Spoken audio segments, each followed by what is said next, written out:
உமக்கு மேல் ஒருவரும் இல்லையே, எல்லோருக்கும் மேலாக உயர்ந்தவர் உமக்கு மேல் ஒருவரும் இல்லையே. அல்லேலூயா அல்லேலூயா அல்லேலூயா ஆமென். இப்பொழுதும் கூட இயேசு கிறிஸ்துவுடைய பாடுகள், காயங்கள், தழும்புகள், வேதனைகள், அத்தோடு கூட அவர் சிலுவையில் இரத்தம் சிந்தியது, ஜீவன் விட்டது, அடக்கம் பண்ணப்பட்டது, உயிர் தெழுந்தது, இதற்குள்ளே தான் மனிதனுடைய ரட்சிப்பு இருக்கிறது. வேறு எவ்வளவோ காரியங்கள், இயேசுடைய அன்பு, அவர் நல்லவர், சுகமாக்குகிறவர், பலன் கொடுக்கிறவர், நல்லா நமக்கு எவ்வளோ பேச இருந்தாலும் கூட உண்மையாகவே நம்முடைய ரட்சிப்பு வேறு எங்கேயும் இல்லை. இந்த இயேசு சிலுவையிலே செய்த அந்த காரியங்கள், அந்த புண்ணியங்கள், அதனால் மட்டுமே நமக்கு அந்த நன்மை உண்டாகிறது. அதன் அடிப்படையில் தான் நமக்கு சுகமோ, விடுதலையோ, ஆசீர்வாதங்களோ, பரலோகமோ எல்லாம் இதன் அடிப்படையிலே தான் இருக்கிறது. ஆதலால் இதை பற்றி சற்று திரும்ப திரும்ப படிக்க வேண்டியிருக்கிறது. ஒரு விதத்தில் நான் மிகவும் ஆச்சரியப்படுகிறேன். நம் மனிதருடைய இருதயங்கள் எவ்வளவு கடினமாக இருக்கிறது அப்படின்னு. யாரை? நம்ம விசுவாசிகளை, உங்களையும் என்னையும் சேர்த்து சொல்கிறேன், ஊழியர்களையும் சேர்த்து சொல்கிறேன். என்னையா அப்படி சொல்லிட்டீங்கன்னா, ஆமாம், இன்றைக்கு நம்முடைய இருதயம் இளகி மனதுருகி கர்த்தருடைய சித்தத்துக்கு நம்ம ஒப்பு கொடுக்கோம்னா, அவர் பரிசுத்த ஆவியில் நம்மை நிரப்புறதுக்கு ஒரு தடையும் இல்லையே. இயேசு கிறிஸ்துவே பரிசுத்த ஆவியினாலும் அக்கினியினாலும் ஞானஸ்நானம் கொடுக்கிறவர் என்று எழுதியிருக்குல்ல. அப்போ அவர் ஞானஸ்நானம், பரிசுத்த ஆவியினால் ஞானஸ்நானம் கொடுக்க மாட்டேங்கிறாரா? அதாவது மோசே இடத்துல யோசுவா போய் சொல்கிறான், 70 பேர் அல்லவா அங்கே நீங்கள் வர சொன்னீங்க, 2 பேர் அவன் கூடாரத்தில் இருந்துக்கிட்டு அவங்க தீர்க்க தரிசனம் சொல்லிக்கிட்டு இருக்கிறாங்க அப்படின்னு, அவங்கள போய் தடுக்கவா அப்படின்னு கேட்குறான். அப்போ மோசே சொல்கிறான், தடுக்க வேண்டாம், இஸ்ரவேலர் எல்லாருமே இப்படி தீர்க்க தரிசனம் சொல்லணும்னு ஆசைப்படுறேன் அப்படின்னு மோசே சொன்னது உங்களுக்கு ஞாபகம் இல்லையா? அப்படியானா இஸ்ரவேலர் எல்லாரும் தீர்க்க தரிசனம் சொல்லணுங்கிறது ஆசை, கர்த்தருடைய சித்தம்னா, இன்றைக்கு இயேசுவை ஏற்றுக்கொண்டு சபைக்குட்பட்ட எல்லாரும் அபிஷேகத்தில் நிறைந்து தீர்க்க தரிசனம் சொல்லுகிறவர்களாய் இருக்க வேண்டும். அதான் அந்நிய பாஷை பேசணும் அப்படிங்கிறது உண்மை அல்லவா? ஒரு விதத்தில் சொல்லப்போனால், நான் மாம்சமான யாவர் மேலும் என்னுடைய ஆவியை ஊற்று. அப்புறம் வயதானவர்கள் எப்படி தீர்க்க செய்வாங்க, வாலிபர்கள் என்ன செய்வாங்க, அப்படியெல்லாம் சொல்லி பரிசுத்த ஆவியில் நிறைந்து அவங்க என்ன செய்வாங்கன்னு யோவேல் தீர்க்க தரிசனம் எழுதியிருக்கே. அப்போ என்ன விஷயம்? தேவன் விசுவாசிகளாகிய நாம் யாவரையும் பரிசுத்த ஆவியில் நிரப்பி, பரிசுத்த ஆவியினாலும் அக்கினியினாலும் நிரப்பி, நம்மை கிறிஸ்துவை போல பூர்ண புருஷராகும் வரைக்கும் நமக்கு சபையில் இந்த போதனைகள் கொடுக்கப்படுது அப்படி சொல்லியிருக்கேன். அப்போ கிறிஸ்துவை போல பூர்ண புருஷராக நம்ம இருக்கணும். அதாவது இயேசு கிறிஸ்து ஒரு ஆளை கொண்டுட்டா போதும், பிரச்சனை தீர்ந்தது அப்படின்னு சொல்லி பிசாசு நினச்சி இயேசுவை கொன்னா. ஆனால் என்ன நடந்து போச்சு? அந்த பெந்தகோஸ்தே நாளில் பரிசுத்த ஆவியானவர் இறங்கின போது அந்த 120 பேர் இருந்தாங்களா? சரி, அன்றைக்கி 120 பேரும் அந்த பரிசுத்த ஆவியை பெற்று அந்நிய பாஷையில் பேசினாங்க, பல பாஷையில் பேசினாங்க. அங்கே கூடி வந்தவங்களாம் எல்லோரும் என்ன நம்ம பாஷையில் பேசுகிறாங்க அப்படின்னு அவங்க கேட்டுக்கிறாங்க. எல்லாம் பைத்தியம் பிடிச்சிருக்குதான்னா, இவன் எந்திரிச்சு பைத்தியமெல்லாம் இல்லை, காலையில் 10 மணி வேலையாக இருக்குதே அப்படி சொல்லிவிட்டு, நீங்கள் தானே அந்த ஜீவாதிபதியை கொலை செஞ்சீங்க, அவரே கர்த்தருந்து உயிரோட எழுப்பியிருக்கிறாரு, இவரை இல்லாமல் ரட்சிப்பு இல்லை அப்படின்னு சொல்லி ரட்சிக்கப்படுவதற்கு வேறொரு நாமமும் கொடுக்கப்படவில்லைன்னு சொல்லி பேதுரு சொன்னதெல்லாம் அப்போ அந்த காரியங்களெல்லாம் நினச்சி பார்க்குறோம்.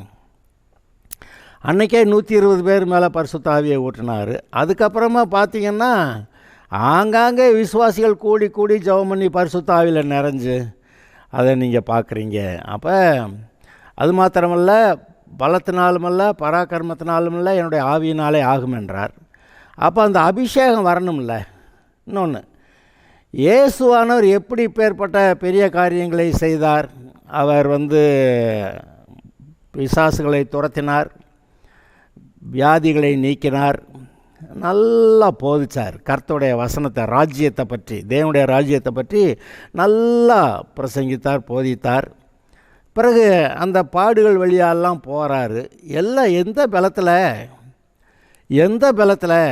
அவர் தான் தேவனுடைய குமாரன்கிறதுனாலயா? இல்லை, அவர் சாதா மனுஷனாக பிறந்து தன்னைத்தான் வெறுமையாக்கி இங்கே கீழே சாதா மனுஷனாக பிறந்து அவர் 30 வயதாக வரைக்கும் ஒரு அற்புதமும் செய்யலை. அங்கே தன்னுடைய பூமிக்குரிய பெற்றோருக்கு கீழ்ப்படிந்திருந்தார், அப்படி தான் எழுதியிருக்கு. அப்போ கீழ்ப்படிந்திருந்து ஒரு நாள் போய் ஞானஸ்நானம் எடுக்கும்போது பரிசுத்த ஆவி அவரிடத்தில் இறங்கினார். பரிசுத்த ஆவியில் அப்புறம் நிறைந்து அவர் சோதிக்கப்பட போகிறார். சோதனையில் ஜெயித்து வர்றாரு. சோதனையில் ஜெயித்து வந்த உடனே அப்புறமேல் பார்த்திங்கன்னா அற்புதங்கள் நடக்குது. அவர் பரிசுத்த ஆவியின் பலத்தோட கூட கலிலேயாவுக்கு போனார் என்று எழுதியிருக்கிறது. அதனால் இப்போ நம்ம பரிசுத்த ஆவியை பெற்றுக்கொள்வது ஒரு முக்கியமான விஷயம். அப்புறம் பரிசுத்த ஆவியின் பலத்தோடு கூட வாழ்கிறது இன்னொரு முக்கியமான விஷயமா இருக்குது. அப்போ இந்த பரிசுத்த ஆவியை நமக்கு கொடுக்கணுங்கிறதுக்காகத்தானே இயேசுவானவர் இவ்வளவு பாடுகளையும் பட்டார். நாம் ரட்சிக்கப்படணும், தேவனுடைய பிள்ளையாகணும். தேவனுடைய பிள்ளையானாக்க பரிசுத்த ஆவியை நாம் பெற்றுக்கொள்ளணும். ஆதாம் பாவம் செஞ்சன்னைக்கு கர்த்தருடைய பரிசுத்த ஆவியானவர் அவனை விட்டு விலகி போனார்.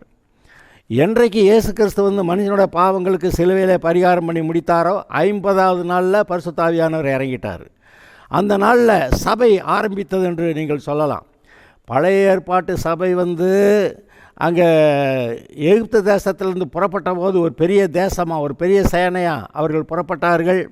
அங்கே சபை ஆரம்பித்தது என்று நீங்கள் சொல்லலாம். புதிய ஏற்பாட்டில் பரிசுத்த ஆவியானவர் எப்பொழுது மறுபடியும் விசுவாசிகள் மேல் இறங்கினாரோ அப்போ தான் சபை ஆரம்பித்ததுன்னு நீங்கள் சொல்லலாம். அது பழைய ஏற்பாட்டு சபை, இது புதிய ஏற்பாட்டு சபை. ஓகே, ஆனாலும் சபை எங்கே ஆரம்பிக்கிறது? ஒரு விதத்தில், ஒரு கண்ணோட்டத்தில் பார்த்திங்கன்னா அது ஆபிரகாம் இடத்துல. ஆபிரகாமும் தேவனும் உடன்படிக்கை பண்ணி உன்னுடைய குமாரனை எனக்கு கொடு, நான் என்னுடைய குமாரனை உனக்கு கொடுக்குறேன் அப்படின்னு சொல்லி உடன்படிக்கை பண்ணபோது அந்த உடன்படிக்கையில் தான் அந்த சபையோட ஆரம்பம் இருக்குதுங்கிறத ஒருவேளை நீங்கள் பார்க்குறீங்களா, பார்க்கலையா? அந்த உடன்படிக்கையில் தான் இயேசு வருவார், இல்லாட்டி இயேசு வர முடியாது. இயேசு வருகிறதுக்கு ஆபிரகாம் ஒருத்தன் தேவையாக இருந்தான், மரியாள் கன்னியாக இருந்து பெற்றுக் கொடுக்கறதுக்கு ஒரு ஆள் தேவையாக இருந்தது. அதனால் இந்த 2 பேர் ரொம்ப முக்கியமான ஆட்கள். இவங்க இயேசுவை பூமியில் கொண்டு வந்து கொடுக்குறாங்க. இப்போ இயேசு கிறிஸ்து சொல்கிறாரு, இந்த கன்மலையின் மேல் என் சபையை கட்டுவேன் அப்படின்னு சொல்கிறாரு. ஆனாலும் அந்த தேவனுடைய ராஜ்யத்தின் திறவுகோல்களை கொண்டு போய் பேதுருட்ட கொடுத்துக்கிட்டு இருக்கிறாரு. நீ பூமியில் கட்டுவது எதுவோ அது பரலோகத்தில் கட்டப்பட்டிருக்கும், நீ பூமியில் கட்டவிழ்க்கிறது எதுவோ பரலோகத்தில் கட்டவிழ்க்கப்பட்டிருக்கும் அப்படி சொல்லி, அதாவது எப்பா நீ என்ன சொல்கிறியோ அதை நான் செஞ்சிடறேன்டா அப்படின்னு சொல்லிவிட்டாரு. அப்போ இங்கே நீங்கள் என்ன பேசுகிறீர்கள், என்ன செய்கிறீர்கள் என்பது பரலோகத்தில் அதை அவர் ஆமோதித்து அப்படியே செய்கிறார். நீங்கள் எவனையா சபிச்சா அங்கேயும் அவர் சபிச்சு விடுறாரு. இங்கே ஏதாவது நல்லதாக சொன்னால் அதையும் அங்கே நல்லா சொல்லி வச்சிடுறாரு.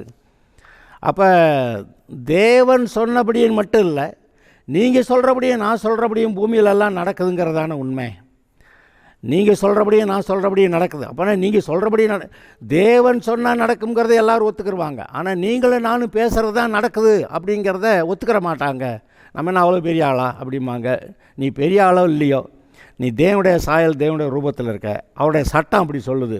நீ தேவனுடைய சாயலில் தேவனுடைய ரூபத்தில் இருந்து நீ விசுவாசத்தோடு என்ன பேசுகிறியோ அது அப்படியே நடந்துடும் அப்படி சொல்லியிருக்கிறாரு. அப்படி தான் நடக்குது. நம்ம ஏதோ விவரம் இல்லாமல் என்னத்தையாவது பேசிக்கிட்டு இருக்கலாம். பிசாசு அதாவது இந்த இயேசுவோடைய சிலுவை பாடுகள், ரத்தம் சிந்துதல், மரணம், உயிர்த்தெழுதல், இதை தவிர வேறு எண்ணத்தில் வேணாலும் உன் கவனத்தை செலுத்து அப்படிங்கிறான். உன்னுடைய மனம் எங்கேயாவது போகட்டும், எதை வேணாலும் கும்பிட்டுக்கன்றான், என்னத்தை வேணாலும் யோசிச்சுக்கிட்டு இருக்கலாம். நல்ல காரியத்தை கூட யோசி, நீ கெட்ட காரியத்தை கூட யோசி, பாவத்தை கூட யோசி. நீ நல்ல காரியத்தை நினச்சி நான் உலகம் எல்லாத்துக்கும் இந்த இதில் இருக்க சாப்பாடு இல்லாதவங்களுக்கு சாப்பாடு போடுறேன், அதிலே போ. நான் நிறைய ஆஸ்பத்திரிகளை கட்டி கொடுக்குறேன், ஓகே. இலவசமாக சாப்பாடெல்லாம் போடுறேன், இலவசமாக. இந்த இன்றைக்கி நம்ம தமிழ்நாட்டில் இருக்கிற மாதிரி இலவசங்கள் எங்கேயுமே கிடையாது.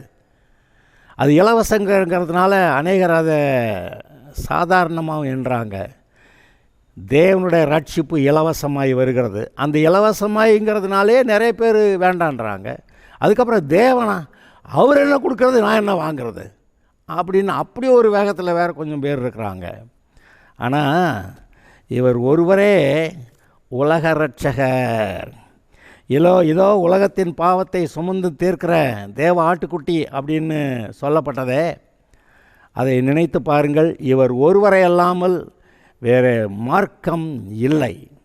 நானே வழியும் சத்தியமும் ஜீவனுமாயிருக்கிறேன், என்னால் இன்றி ஒருவனும் பிதாவிடத்தில் அது பரலோகத்துக்கு வரமாட்டான். ரொம்ப தெளிவாக பார்த்துருக்குறோம். இயேசுவே மனிதனுடைய பாவங்களுக்கு பரிகாரம் செய்தவர். பாவங்களெல்லாம் தன்மேல் ஏற்றுக்கொண்டு அந்த தண்டனைகளை அவர் சிலுவையிலே அனுபவித்து நமக்காக பரிகாரம் செய்தவர். ஆதலால் இதை நினைத்து பார்த்து, இதெல்லாம் எங்கே நடந்தது, எப்போ நடந்ததுன்னு பார்த்தீங்கன்னா, இந்த இயேசுவானவர் உலகத் தோற்றத்துக்கு முன்னே அவர் அடிக்கப்படுகிற ஆட்டுக்குட்டியாய் தெரிந்து கொள்ளப்பட்டிருந்தார் அப்படின்னு நம்ம பார்க்குறோம் வெளிப்படுத்துகிற விசேஷம் 13:8. சரி, அவர் இயேசு பூமியில் மனுஷனாக பிறந்தார், அப்போ தான் வந்தாரான்னா இல்லை. அவர் உலகத் தோற்றத்துக்கு முன்னே அவர் தான் பிதாவாகிய தேவனோட கூட சேர்ந்து சகலத்தையும் உண்டாக்குனார். உண்டாக்கிட்டு ஆனால் தனக்கான நேரம் வர்றதுக்காக காத்துக்கிட்டு இருந்தார். குறிப்பிட்ட நேரம் வந்தது. தேவன் சகலத்தையும் அதன் காலத்தில் நேர்த்தியாய் செய்கிறவர். குறிப்பிட்ட காலம் வந்தது. தேவன் இயேசுவை பூமியிலே ஒரு மனுஷனாக, சாதா மனுஷனாக அனுப்பினார். இயேசுவானர் தன்னுடைய மகிமை, பிரகாசம், அதிகாரங்கள் எல்லாவற்றையும் அங்கே தானே கழட்டி வச்சுட்டு தன்னைத்தான் வெறுமையாக்கி பூமியிலே மனுஷ சாயலானார், அடிமையின் ரூபம் எடுத்தார். அப்படியெல்லாம் வாசிக்கிறீங்க. அதெல்லாம் வந்தாலும் கரெக்டு, அவர் பிறந்துட்டார். கிறிஸ்மஸ், அல்லேலூயா. அதனால் என்ன நடந்துச்சுன்றீங்க, அது அவருடைய ரட்சிப்பின் ஒரு பகுதி தான். அப்புறம் அவர் ஞான ஸ்நானத்துக்கு போக வரைக்கும் பெற்றோர் கீழ்ப்படிஞ்சிருந்தார். அது இந்த உலக மனிதர்களுக்கு இவர் கீழ்ப்படிஞ்சிருந்தாருங்கிறது அது ஒரு பெரிய ஆச்சரியமான விஷயம். விசாரணையில் யாரை விசாரிக்கிறது, என்ன கொடுமையாக இருக்குது. அதெல்லாம் நடந்தது. சரி, ஆனால் இயேசுவான ஒரு பரிசுத்த ஆவியை பெற்ற உடனே பரிசுத்த ஆவியின் பலத்தினால தான் எதையும் செஞ்சாரே ஒழிய தான் தேவனுடைய குமாரனுங்கிறதுக்காக செய்யலை. இன்றைக்கு நீங்களும் நானும் அதே பரிசுத்த ஆவியை தானே பெற்றிருக்கிறோம். இயேசுகிட்ட கொடுக்கப்பட்டது ஃபஸ்ட் கிளாஸ் பரிசுத்த ஆவியானவர். இங்கே நமக்கெல்லாம் கொடுக்கப்படுறது செகண்ட் கிளாஸ், தேர்ட் கிளாஸ் பரிசுத்த ஆவியானவர். அப்படி எதுவும் இருக்கா? பரிசுத்த ஆவியானவர் தானே இயேசுவை பலப்படுத்தினார்னு இருக்குது. இன்றைக்கும் பரிசுத்த ஆவியானவர் நம்ம மேலே இருக்கிறாரு. இதோ தேவனாகிய கர்த்தருடைய ஆவியானவர் என் மேல் இருக்கிறார் அப்படி இயேசு சொன்னார். இன்றைக்கி நீங்களும் நானும் இதோ தேவனாகிய கர்த்தருடைய ஆவியானவர் என் மேல் இருக்கிறார் அப்படி சொல்லிக்கிற அளவுக்கு நம்ம இருதயம் பக்குவமாக இருக்கணும். அதை தான் கேட்டுக்கிட்டு இருக்கோம். இருதயம் பக்குவமாக இருக்கணும்.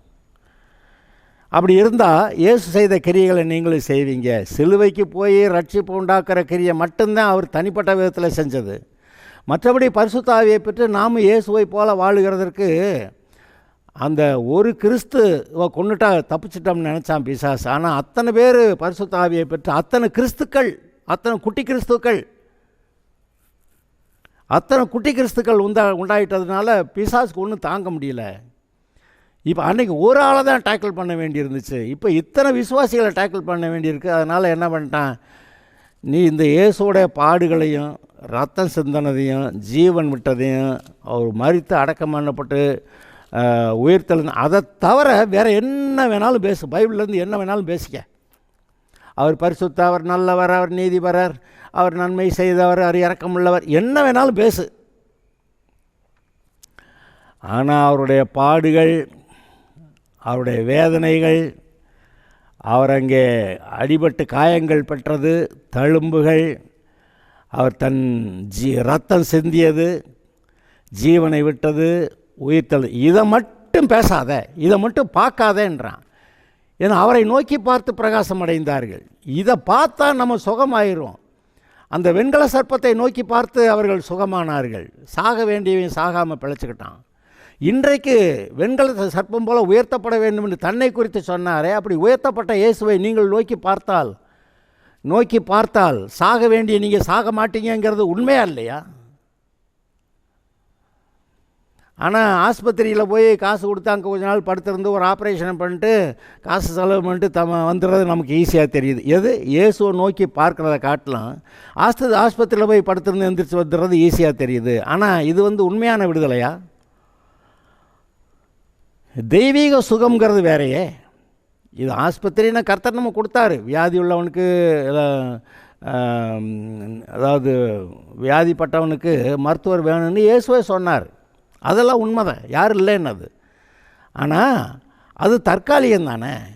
எந்த விதத்தில் எந்த வகையில் பிசாசு நுழைஞ்சி, எந்த வகையில் அது பாவம் நமக்குள்ள நுழைஞ்சி, எந்த வகையில் இந்த பாவம் நமக்குள்ள இந்த வியாதியை உண்டாக்குச்சு, எந்த வகையில் நம்முடைய வாழ்க்கையில் குழப்பத்தை உண்டாக்குச்சு, இதெல்லாம் நினச்சி பார்த்து விழுந்த இடத்துலேருந்து எந்திரிச்சு நான் இதெல்லாம் இந்த பிசாசெல்லாம் விளக்குறேன், இந்த பிசாசு எனக்கு வேண்டாம், இந்த பாவம் எனக்கு வேண்டாம் அப்படின்னு சொல்லி நீங்கள் எந்திரிச்சு அந்த பாவத்தை விளக்கும்போது அபிஷேகம் வருகிறது, பலன் வருகிறது, நுகங்கள் முறிக்கப்படுகின்றன, வியாதிகள் நீங்குகின்றன, நீங்கள் முழு மனுஷனாகிறீர்கள்.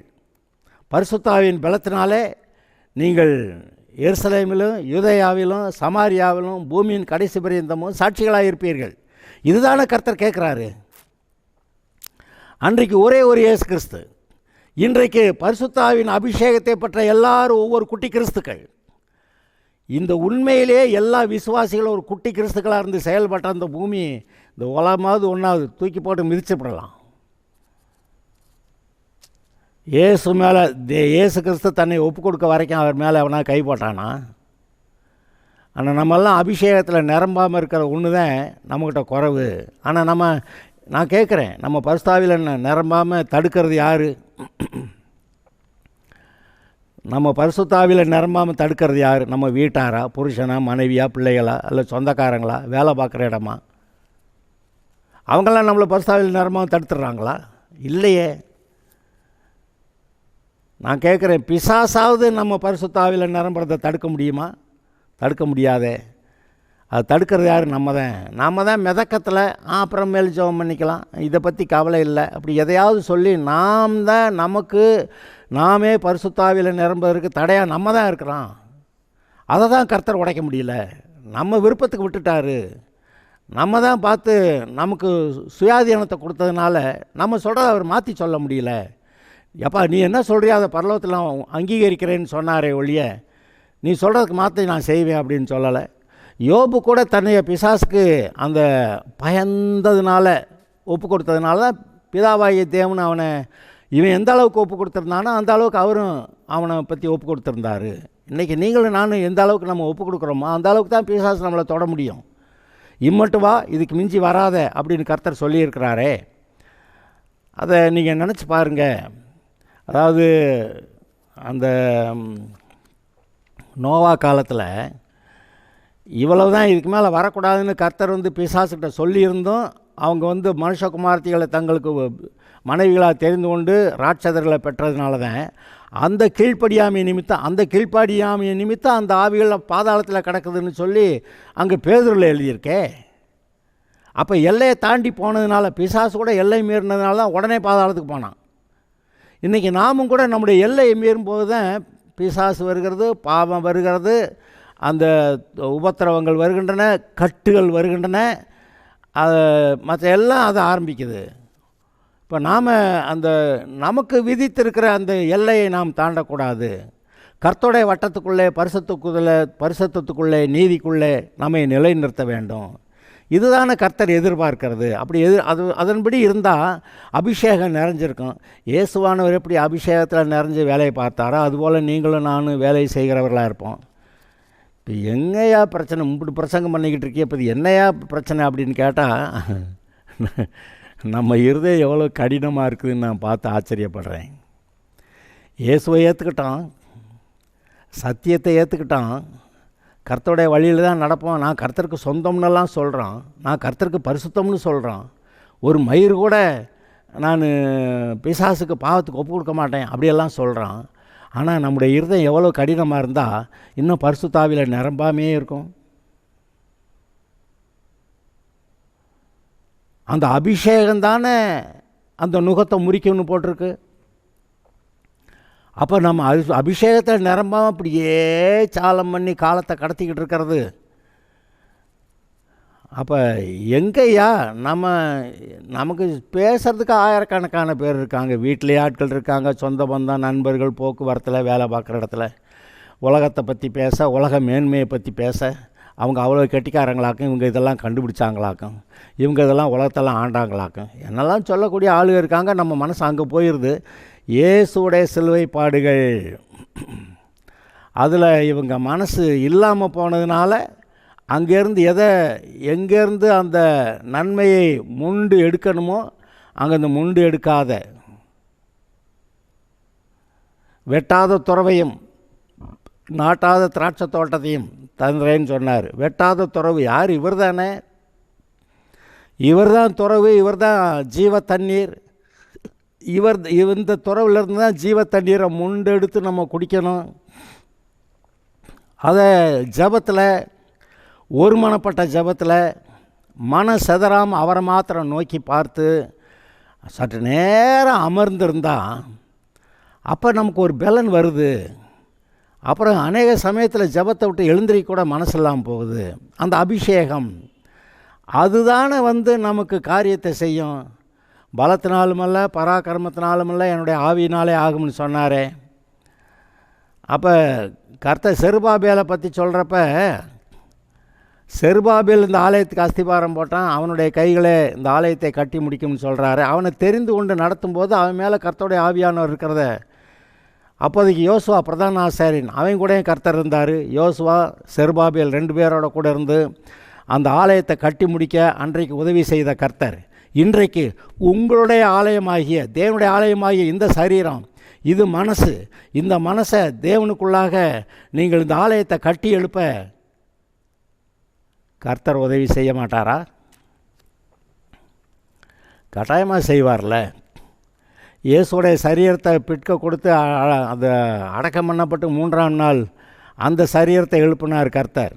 இயேசு சொன்னார், இடித்து போடுங்க 3 நாளில் எழுப்பிடுவேன்னு. தன்னுடைய சரீரத்தை பற்றி சொல்லியிருந்தார். எழுப்பிட்டார்ல. இப்போ நீங்கள் இருக்கிறீங்க, இங்கே இருக்கிறீங்க. இப்போ இந்த வசனத்தை கேட்டு நீங்கள் ஒப்பு கொடுப்பீங்கன்னா, உங்கள் மனசு அங்கே வரும்னா, ஒருமனப்படுவீங்கன்னா. 120 பேர் ஒருமனப்பட்டு ஜெபம் பண்ணாங்களாம், பரிசுத்த ஆவியானவர் இறங்கினாராமே. இப்பொழுது நீங்கள் எங்கே இருந்தாலும் பரிசுத்த ஆவியானவருங்க மேலே இறங்குறதுக்கு ரெடியாக இருக்கிறாரே. இங்கே பாருங்கள், முதல் தடவை கர்த்தர் மோசேக்கிட்ட சொன்னார், கண்மலை அடி தண்ணீர் வரும்னார். தண்ணீர் வந்தது, ஜீவ தண்ணீர். அடுத்த தடவை கண்மலையை பார்த்து பேசு தண்ணீர் வரும்னார். இவனுக்கு என்ன அவிசுவாசமோ தெரியல. அந்த ஜனங்கள் முன்னாடி நீ என்னை பரிசுத்தப்படுத்தலை அப்படின்னு சொல்லிட்டு, போதும் நீ ஊழியம் செஞ்சது போதும் அப்படின்ட்டார். ஆனால் அவன் 2வது தடவை அடிக்காமல் கண்மலையே தண்ணீர் வரக்கடவுது அப்படி சொல்லியிருந்தான்னா அந்த ஜீவ தண்ணீர் ஊற்றியிருக்கும். அன்னைக்கு நீங்கள் அப்படி என்னை மகிமைப்படுத்தாமல் போனதுனால உனக்கு இந்த ஊழியத்தோடு முடிஞ்சு வச்சு போன்னு சொல்லிட்டாரு. ஆனால் தண்ணீர் வந்தது பார்த்தீங்களா? அந்த கண்மலை யார்? இயேசு தானே. இப்போவும் அந்த கண்மலை இயேசு, கண்மலையிலிருந்து வருகிற தண்ணீர், அந்த ஜீவ தண்ணீர், அந்த ஜீவ தண்ணீர் தான் பரிசுத்த ஆவி, அந்த அபிஷேகம். அதை பற்றி தானே பேசிகிட்டு இருக்குது. அதையே நம்ம விடணும். நம்முடைய மனம் இங்கே வரக்கடவுது. அங்கே அந்த ஜீவ தண்ணீர் எல்லாரும் குடித்தார்கள். இன்றைக்கு நீங்களும் நான் யார் வேணுமானாலும் இயேசுவை ஏற்றுக்கிட்டா ஜீவ தண்ணீர் வருகிறது. அப்படி புதுசாக ரட்சிக்கப்பட்டப்போ தான் அந்த அபிஷேகம் எல்லாரையும் நிரப்பிச்சு. ஆனால் அந்த ரட்சிப்பை விட்டுட்டு போனாங்கள்ல கலாத்தியா நாட்டு சபையில், அவங்கெல்லாம் நியாயப்பிரமாணத்தை பின்பற்றி போனப்போ பவுல் கேட்குறான், ஆமாம் நீங்கள் அன்னைக்கு விசுவாசத்தினால இயேசுவை ஏற்றுக்கிட்டப்போ பரிசுத்தாவியை பெற்றிருந்தீங்களே, அந்த நாட்களில் நீங்கள் கொண்டிருந்த ஆனந்த பாக்கியம் எங்கே? இப்போ இந்த நியாயப்பிரமாணத்தை பிடிச்சிக்கிட்டு அதெல்லாம் கோட்டை விட்டீங்க அப்படின்னு அங்கே கலாத்தியா நாட்டு சபை மக்களை கேட்கிறத நம்ம பார்க்குறோம். ஆதலால் அந்த இயேசு, அங்கே தான் இந்த சுவிசேஷம் கலாத்தியா நாட்டு சபைக்கு எழுதும்போது தான் அதான் சுவிசேஷம். இந்த சுவிசேஷத்தை தவிர வேறு எதையாவது வந்து பிரசங்கிச்சா அவன் சபிக்கப்பட்டவனாக இருக்க கடவன் அப்படியெல்லாம் சொல்லிவிட்டார். அப்போ சுவிசேஷம் எது? இயேசுவானவர் தன்னைத்தான் ஒப்பு கொடுத்தார். அவர் சிலுவையில் போய் நமக்காக பரிகாரம் செய்தார், மரித்தார், அடக்கம் பண்ணப்பட்டார், உயிர் தெழுந்தார். அதானே. அப்போ அதுக்குள்ளே தானே இருக்குது. நான் மறுபடியும் சொல்லுகிறேன், இயேசுவானவர் உலகத் தோற்றத்துக்கு முன்னே குறிக்கப்பட்டிருந்தாலும் கூட நம்ம உடனே ரட்சிக்கப்பட்டோமா? இல்லை. இயேசு பிறந்துட்டார், ரட்சிக்கப்பட்டோமா? இந்த கிறிஸ்மஸ் வரப்போகுது, கிறிஸ்மஸ் கொண்டாட போகிறோம், அதனால் ரட்சிக்கப்பட்டோம். இந்த இயேசுவே தேவனுடைய குமாரன், இவரே என்னுடைய பாவங்களுக்காக சிலுவையிலே பரிகாரம் செய்தவர் என்று விசுவாசித்து ஏற்றுக்கொண்டால், ஏற்றுக்கொள்ளுகிற யாவரும் தேவனுடைய பிள்ளைகளாகும்படி அவருக்கு அதிகாரம் கொடுத்தார், அப்படி தானே எழுதியிருக்கு. அப்போ எங்கேயா ரட்சிப்பு வருது? இந்த இரட்சகர் சிலுவையில் என்னுடைய பாவங்களுக்காக பரிகாரம் செய்தார், அதை விசுவாசித்து ஏற்றுக்கொண்டால் அவர்கள் தேவனுடைய பிள்ளைகளாகும்படி அதிகாரம். அவர்கள் தேவனால் பிறந்தவர்கள், அவர்கள் உலகத்தை ஜெயிக்கிறவர்கள். அது மாத்திரமல்ல, அபிஷேகத்தில் நிறைந்து தேவனுடைய சித்தத்தை செய்கிறவர்களாய், இந்த பூமிக்குரிய வாழ்க்கையில் இயேசுவை போல வாழுகிறவர்களாய், பிசாசுடைய வல்லமையை முறிக்கிறவர்களாய், பிசாசுடைய கிரியைகளை அழிக்கிறவர்களாய், தேவனுடைய ராஜ்யத்தை நிலைநிறுத்தி அதை விரிவாக்கி கர்த்தருடைய சித்தத்தை பூமியிலே நிலைநாட்டுகிறவர்கள் என்ற காரியம் உங்களுக்கும் எனக்கும் கொடுக்கப்பட்டிருக்கிறது. அது எந்த அளவுக்கு நாம் பெற்றுக்கொண்டு இருக்கிறோங்கிறது தானே கேள்வி. இங்கே தான் சொல்ல வரேன், நம்முடைய இருதயம் எவ்வளோ கடினமானது. பரிசுத்தாவியில் நிரம்ப மாட்டேங்குது, வேறு காரியத்தில் கவனத்தை செலுத்துவேங்குது. இதை நம்ப மாட்டேன், அது நம்ப மாட்டேங்குது. அதான் அபிஷேகம் தான் சரிதான், ஆனால் அந்நிய பாஷை பேச மாட்டேங்குது சொல்லுது. எவ்வளோ கடின இருதயம், எந்த அளவுக்கு இயேசுவை தேவனை எதிர்க்கிற ஒரு மனநிலை. இதை உடைக்கணும், இதை நம்ம தான் உடைக்கணும், வேறு யாரும் உடைக்க முடியாது. தேவனை வந்து நமக்கு இருக்கிற இந்த எதிர்ப்பு மனப்பான்மையை உடைச்சிருவாரா? உடைக்க மாட்டார்.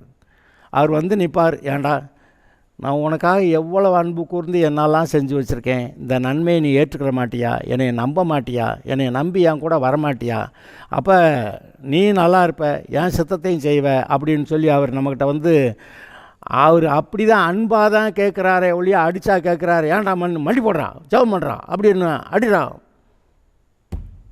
அப்படி செய்யலையே. அன்பின் கயிறுகளால் கட்டி இழுத்தேன்னு தானே சொல்கிறாரு. அவருடைய அன்பினால் இப்போ இதெல்லாம் கேட்குறீங்க, இதை கேட்டுட்டு வேணும்னா இன்னொரு தடவை போட்டு கேளுங்க. போட்டு கேட்டுட்டு நீங்கள் உண்மையிலே கர்த்தருக்கு உங்களை ஒப்புவிக்க முடியுமான்னு கவனித்து பாருங்கள். நானும் தான் அந்த கூட்டத்தில் இருக்கிறப்ப நானும் என்னை ஒப்புவிச்ச நான் கர்த்தாவே, நீர் சிலுவையில் அந்த செய்த அந்த காரியத்தை நான் நோக்கி பார்க்கட்டும், என் இருதயத்தை ஒப்பு கொடுக்குறேன்னு சொல்லி நான் உட்காந்து ஜெபம் பண்ணிகிட்டு இருக்கிறேன். இது இங்கே தான் இருக்குது விஷயமே. அந்த ஒரு நாளில், அதாவது முந்தின நாள் சாயந்தரம் அவர் பஸ்கா ஆயத்தம் பண்ணுன்னு சொல்கிறாரு. ஒரு குறிப்பிட்ட வீட்டில் போய் பஸ்கா ஆயத்தம் பண்ண சொல்கிறாரு. அதை பஸ்கா நடந்துக்கிட்டு இருக்கும்போதே துணிக்கை துவைத்து வச்சாராம். அப்போ அவன் யூதாஸ்குள்ளே போய் பிசாசு நுழைஞ்சானா, அங்கே போய் காட்டி கொடுக்கறதுக்கு போயிட்டாங்க. நீ செய்கிறத சீக்கிரமாக செய்யுன்னு சொல்லி விட்றாரு. இவங்களுக்கு விளங்கலை. ஆனால் அவன் போய் 30 காசு காட்டி கொடுக்குறேன்னு சொல்லிட்டு சமயம் பார்த்துக்கிட்டு இருந்தான்னு எழுதியிருக்கு. அப்போ வர்றான். இவங்க இந்த பந்தி முடிஞ்ச வேகத்தில் அவங்க ஒரு அந்த கெத்செமனே தோட்டத்துக்கு போய் ஜெபம் பண்ண போகிறாங்க. இருட்டிருச்சு. நீண்ட ஜெபம் அங்கே ஓடுது. இந்த ராத்திரியில் இவரை காட்டி கொடுக்கறதுக்கு யூதாஸ் வந்து பந்தங்களோட அந்த ராத்திரியில் இவரை பிடிக்கிறதுக்கு ஆளை கொட்டி வர்றான். இவர் கேட்குறாரு, அப்போ பகல் பூரா நான் அங்கேருந்து ஆலயத்தில் தான் இருந்து பிரசங்கம் பண்ணிக்கிட்டு இருந்தேன், நீங்கள் அப்போல்லாம் ஒருத்தனை என்ன பிடிக்க காணோம் அப்படின்னு சொல்லி, இப்போ இதெல்லாம் அந்த காலத்தின் வேலையாகிருக்கு, சரி உங்கள் நேரம் வாங்கடா அப்படி சொல்லிட்டு போகிறாரு. அப்படி போய் அண்ணாட்ட போய் காய்பாஸ்ட்டை போய் அங்கே மூப்பருடைய சங்கத்தில் போய் விசாரணை நடந்து, அப்புறம் பிலாத்துக்கிட்ட போய் அங்கே அவன் வந்துட்டு முயற்சி பண்ணால் விட மாட்டேன்னு இந்த ஆளுக கத்துறது, அப்புறம் ஏறதுக்கிட்ட அனுப்புனது, திரும்ப பிலாத்துக்கிட்ட வந்தது. இதெல்லாம் ஒரு விசாரணைகள். யாரை விசாரிக்கிறது? எல்லாம் பாருங்கள், இவ்வளவு நமக்காக இவ்வளவு பாடுகளை பட்ட அவரை நாம் நோக்கி பார்க்கறது அவசியம். அதற்குள்ளே தான் விஷயம் இருக்குது. அவருடைய சிலுவை பாடுகள் மரண உயிர்த்தெழுதல்.